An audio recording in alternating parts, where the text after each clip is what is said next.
Hello guys, good morning. Welcome to my channel Bong footballer. আজকে আমার ছুটি ছিল, ওই কারণে আজকে সকালবেলা চলে এলাম মাঠে। আর এদিকে মাঠে কেউ নেই, তো আমি ভাবলাম যে অনেকদিন প্র্যাকটিস করা হয়নি, অনেকদিন প্র্যাকটিস অফ হয়ে গেছে, ওই জন্য একটু মাঠে যাই।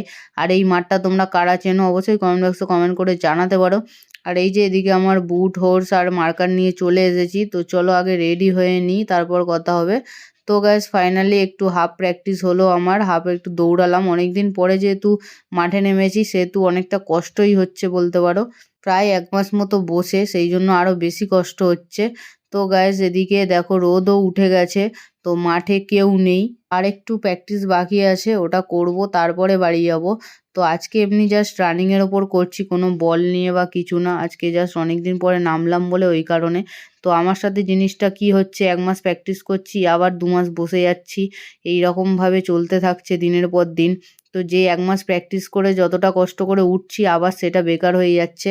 তো জানি না আবার এইসব কবে ঠিক হবে, কবে ভালো করে খেলতে পারবো। অনেকদিন খেলিনি, প্রায় ১.৫-২ বছর হয়ে গেল। কোনো ম্যাচ ফ্যাচ খেলছি না, ক্লাবও খেলছি না। তো জানি না আবার কবে খেলবো। তো যাই হোক, দিনের পর দিন পরিশ্রম করে যাই।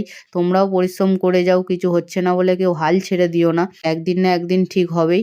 তো ফাইনালি আমি কুল ডাউন করা কমপ্লিট হয়ে গেছে। এবারে একটু বুট ফুটগুলো খুলে নিচ্ছি, নিয়ে বুটটা একটু পরিষ্কার করব, করে তারপরে বাড়িতে যাব, বাড়ির দিকে। আর বুটের যে তলায় কাদাগুলো থাকে সেগুলো একটু পরিষ্কার করে নিলে বাড়িতে গিয়ে হালকা জল দিয়ে পরিষ্কার করলে সুবিধা হয়।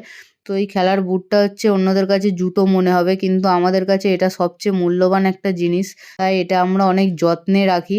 তো গাইস আজকের মতো তো প্র্যাকটিস কমপ্লিট, এবার আমি যাব বাড়ির দিকে। তো চলো টাটা বাই বাই, দেখা হবে পরের ব্লগে।